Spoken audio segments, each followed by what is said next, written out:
जी हाँ दोस्तों, आज है 29 जुलाई। जानेंगे छत्तीसगढ़ के तमाम बड़ी खबरों के बारे में। देखते रहिए, पूरी वीडियो लेके जाएंगे छत्तीसगढ़ के सभी जिलों पर, बताएंगे ताज़ा हालचाल, छत्तीसगढ़ की सियासी, प्रशासनिक, जन सूचना, प्रमुख योजना, स्वास्थ्य संबंधी जानकारी, स्कूल कॉलेजों तक के सफर आज के इस वीडियो पर। छत्तीसगढ़ के प्रमुख बड़ी अपडेट के लिए सब्सक्राइब कीजिए इट छत्तीसगढ़ यूट्यूब चैनल को, और वीडियो पसंद आने पर लाइक और शेयर भी जरूर से कर दीजिएगा। तो चलिए दोस्तों, चलते हैं फटाफट आज के प्रमुख बड़ी अपडेट पर। दोस्तों, आज का सबसे पहले जो बड़ी अपडेट आ रही है, आज से रायपुर और दुर्ग में सिर्फ 2 दिन के लिए खुलेगी किराने की दुकानें। जी हां दोस्तों, प्रदेश सरकार के हॉटस्पॉट इलाकों में लॉकडाउन के 6 अगस्त तक बढ़ाने का फैसला किया है। देर रात रायपुर और दुर्ग कलेक्टर ने लॉकडाउन को लेकर स्थानीय स्तर के निर्देश जारी कर दिए हैं। रायपुर कलेक्टर एस भारतीदासन ने 29 और 30 जुलाई को किराने दुकानें खोलने की अनुमति दी है। यह छूट सुबह 6 बजे से लेकर 10 बजे तक के लिए होगी। दुर्ग में भी कलेक्टर सर्वेश्वर भूरी ने भी ऐसी ही व्यवस्था की है। किराने दुकानों से ही राखी या त्योहार का सामान बेचा जा सकेगा। इस समय के बाद सख्ती से दुकानें बंद करवाई दी जाएगी।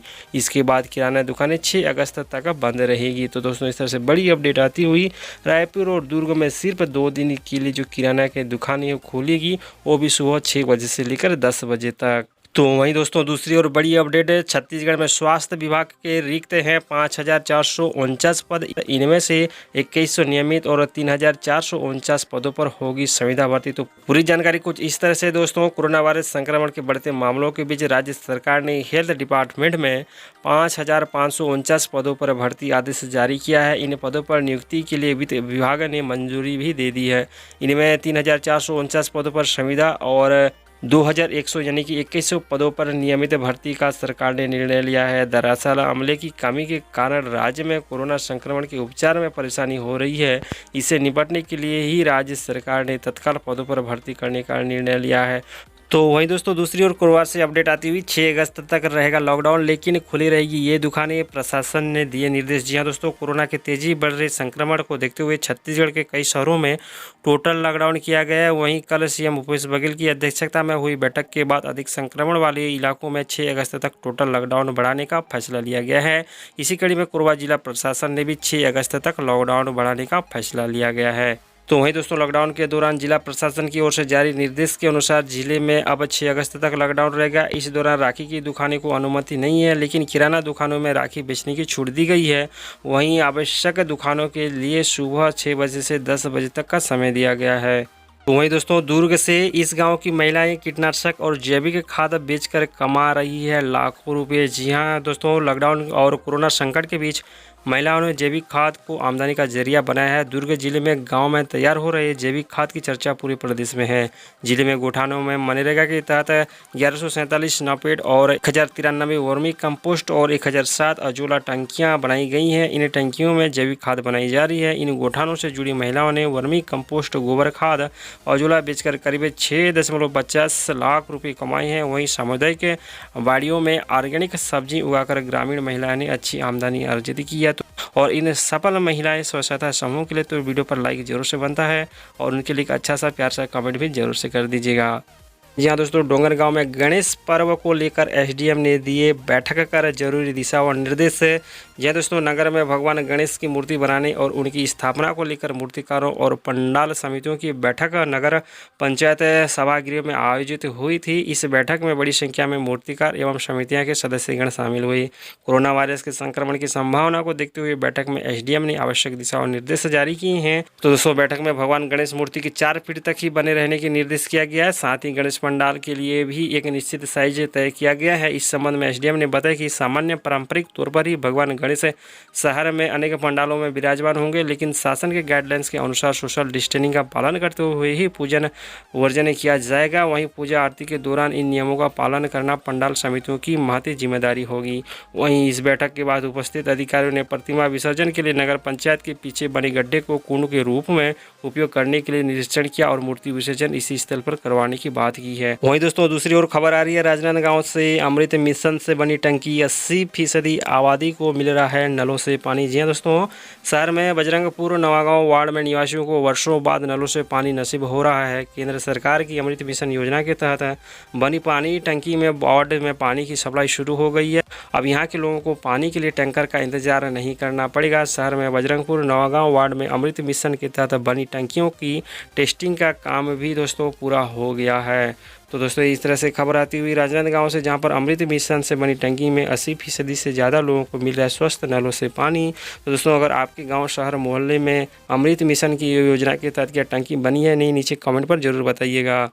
तो वहीं दोस्तों दूसरी और बड़ी खबर अंबिकापुर से दोस्तों, जी हाँ, इस महीने की आखिरी तारीख से नहीं मिलेगी महतारी एक्सप्रेस 102 की आपातकालीन सेवा। जी हाँ दोस्तों, जीवीके EMRI द्वारा 31 जुलाई को प्रदेश भर में महतारी 102 एक्सप्रेस के संचालन को बंद करने का निर्णय लिया गया है। कंपनी द्वारा जीवीके के कर्मचारियों को नोटिस भी भेज दिया गया है। लॉकडाउन में जीवीके के कई कर्मचारियों की नौकरी खत्म हो जाएगी और बेरोजगार हो जाएंगे। 102 महतारी एक्सप्रेस एम्बुलेंस में गर्भवती महिला और नवजात शिशु को आवश्यकता अनुसार अस्पताल के लिए निःशुल्क परिवहन किया जाता है। इस सेवा के माध्यम से अब तक राज्य में कुल 42 लाख हितग्राही लाभान्वित हुए हैं। महतारी एक्सप्रेस की सेवाएं अब टेंडर वर्ष 2018 में समाप्त हो गया है। दोस्तों 23 माह होने के बाद भी इन सेवाओं का संचालन पुराने दर के आधार पर ही एक्सटेंशन पीरियड में किया गया है, जिससे घाटे की स्थिति बनी रही है। इस तरह से बड़ी अपडेट आती हुई अंबिकापुर से कि इस महीने की आखिरी तारीख तक जो है महतारी एक्सप्रेस 102 की जो सेवाएं है बंद हो सकती है। आप अपना विचार नीचे जरूर कमेंट पर कर सकते हैं। जी हाँ दोस्तों, वहीं सीएम भूपेश बघेल की ओर से बड़ी घोषणा, कोरोना संक्रमण की रोकथाम व खरीफ फसलों की सिंचाई को लेकर बड़ा फैसला। जी हाँ दोस्तों, छत्तीसगढ़ में कोरोना संक्रमण की रोकथाम व बचाव के लिए हॉटस्पॉट क्षेत्र में लॉकडाउन जो है कि अवधि 6 अगस्त तक के लिए बढ़ा दिया गया है। जिलों में कोरोना संक्रमण वाले इलाकों में स्थिति में ध्यान रखते हुए कलेक्टर स्थानीय स्तर पर लॉकडाउन के संबंध में निर्णय लेंगे। सीएम भूपेश बघेल की अध्यक्षता में उसके निवास कार्यालय में उच्च स्तरीय बैठक राज्य में कोरोना संक्रमण की स्थिति का गहन विचार विमर्श करने के बाद यह निर्णय लिया गया। इस अवसर पर मंत्रिपरिषद के सदस्यगण उपस्थित थे। बैठक में लिए गए जानकारी के कृषि जल संसाधन मंत्री रविंद्र चौबे ने बताया कि रायपुर, दुर्ग और बिलासपुर जैसे बड़े शहरों में जहां कोरोना संक्रमण तेजी से फैल रहा है, उसकी रोकथाम के मद्देनजर राज्य शासन ने लॉकडाउन की अवधि को 28 जुलाई से बढ़ाकर 6 अगस्त तक करने का निर्णय लिया गया है। वहीं दोस्तों दूसरी ओर किसानों को लेकर भी बड़ी अपडेट सामने आई हुई है। उच्च स्तरीय बैठक में राज्य में खरीफ फसलों की स्थिति पर भी विचार चर्चा की गई। खरीफ फसलों की सिंचाई के लिए आवश्यकता और जलाशय में पानी उपलब्धता को देखते हुए 28 जुलाई से ही जलाशयों में पानी छोड़ने का निर्णय भी लिया गया है। बैठक में निगम, मंडल, आयोग और प्राधिकरण से शेष रिक्त पदों पर नियुक्ति के संबंध में भी विस्तार से चर्चा की गई। तो दोस्तों इस तरह से लॉकडाउन को लेके और किसानों को खरीफ फसलों को सिंचाई को लेके और स्वास्थ्य विभाग में भर्तियों को लेके इस तरह से बड़ी अपडेट घोषणाएं की गई है। उम्मीद करते हैं जो घोषणाएं आप लोगों को अच्छा लगा होगा, तो नीचे कमेंट पर अपनी राय विचार जरूर से रखिएगा आप लोग। दोस्तों दूसरी ओर एम्स के डॉक्टरों का अनुमान, अगले 2 महीने छत्तीसगढ़ में चरम पर होगा कोरोना संक्रमण। जहां दोस्तों बड़ी खबर आती हुई रायपुर से, छत्तीसगढ़ में पिछले 1 माह के दौरान कोरोना वायरस संक्रमण का प्रसार बेहद तेजी से हुआ है। हालात यह है कि यहां संक्रमित मरीजों की संख्या अब 8,000 से के करीब पहुंचने जा रही है।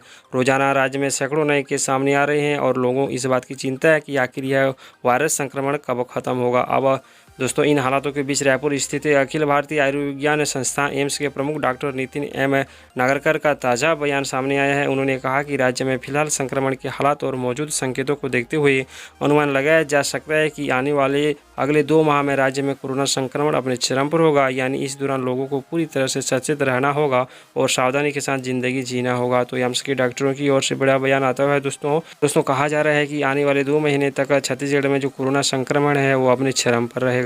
तो सावधानी बरतिए और सुरक्षित रहिए। तो चलिए चलते हैं अगली बड़ी अपडेट पर। तो वही दोस्तों दूसरी ओर उच्च शिक्षा विभाग की ओर से बड़ी अपडेट, इंदिरा गांधी कृषि विश्वविद्यालय में स्नातकोत्तर और पीएचडी की सीटों में होगी बढ़ोतरी। जी हाँ दोस्तों, इंदिरा गांधी कृषि विश्वविद्यालय में शैक्षणिक सत्र 2021-20 के पाठ्यक्रम में दाखिले की प्रक्रिया को लेकर तैयारियां शुरू हो गई है। हालांकि लॉकडाउन की वजह से आवेदन फॉर्म करने की तिथि अभी तक विश्वविद्यालय जारी नहीं कर पाया है, लेकिन विभागीय सूत्रों की माने तो जल्द ही छात्रों के हितों में ध्यान में रखते हुए ऑनलाइन आवेदन की तिथि प्रक्रिया शुरू कर दी जाएगी। प्रशासनिक सूत्रों की माने तो मैनेजमेंट कोटा के अंतर्गत पीजी स्नातकोत्तर 20 और पीएचडी में 19 सीटें बढ़ेगी। इसी तरह से जम्मू कश्मीर के छात्रों के लिए भी 1 सीट बढ़ाने की तैयारियां की जा रही है। ज्ञात हो कि विश्वविद्यालय में स्नातक की कुल 23 सीटें और स्नातकोत्तर की 400 सीटें और पीएचडी की 100 सीट मौजूदा समय पे है। तो दोस्तों इस तरह से इंदिरा गांधी कृषि विश्वविद्यालय में पीएचडी और स्नातकोत्तर की जो सीटें है उसमें बढ़ोतरी होने की खबर सामने आ रही है। दोस्तों दूसरी ओर बड़ी खबर आती हुई जांजगीर चांपा से, जहां एक ही गांव में 100 लोगों की कोरोना पॉजिटिव का मामला सामने आया है। जी दोस्तों, जांजगीर चांपा जिले के 6000 की आबादी वाले ग्राम हसोद में पखवाड़े भर में ही 100 कोरोना पॉजिटिव मिले हैं। इसके चलते इस गांव में कंटेनमेंट जोन घोषित कर दिया गया है। लगातार संक्रमितों की संख्या जो है ग्रामीणों में दहशत बनी हुई है। जैजापुर ब्लॉक में ग्राम हसोद में माह भर पहले एक श्रमिक गुजरात से लौटा था। क्वारंटाइन सेंटर में छुट्टी के बाद उसकी तबीयत बिगड़ी और 10 जुलाई को रायगढ़ में मेडिकल कॉलेज में मौत हो गई। जांच के बाद उसकी रिपोर्ट पॉजिटिव आई थी। यह श्रमिक गांव में कई दिनों से लोगों के संपर्क में था। इसके चलते संक्रमण में आए लोगों की जो स्वयं भी संक्रमित हुए और दूसरों को भी संक्रमित कर दिए। और इसके चलते दोस्तों जांजगीर चांपा के इस गांव में कुल 100 लोगों से भी अधिक लोगों की संक्रमित होने की जो खबर है सामने आ रही है। तो इस तरह से दोस्तों बड़ी खबर आती हुई जांजगीर चांपा जिले से, जहां पर एक ही गांव में 100 से ज़्यादा लोगों की कोरोना पॉजिटिव सामने आया है। तो चलिए दोस्तों, जाते जाते आप लोगों को एक छोटा सा क्विज देके जाता हूँ। गंगरेल बांध का उद्घाटन श्रीमती इंदिरा गांधी ने कब किया था? दोस्तों आपके लिए ऑप्शन है 1974, 1972, 1980 या फिर 1976। तो आप लोग अपना जीके टेस्ट बताइएगा, नीचे कमेंट कीजिए कि गंगरेल बांध का उद्घाटन श्रीमती इंदिरा गांधी ने कब किया था, किस सन पे किया था। उम्मीद करते हैं आप सब लोग अच्छा ही आंसर देंगे। तो ईट छत्तीसगढ़ यूट्यूब चैनल के माध्यम से आप देख रहे थे 29 जुलाई छत्तीसगढ़ के दिन भर की प्रमुख बड़ी खबरें। उम्मीद करते हैं वीडियो अच्छा लगा तो एक लाइक जरूर से करना और ज़्यादा से ज़्यादा मित्रों तक शेयर करना, और चैनल को सब्सक्राइब नहीं किए तो सब्सक्राइब करके बेल आइकन को भी जरूर से दबा दीजिए। मिलते हैं अगले वीडियो पे, तब तक के लिए नमस्कार।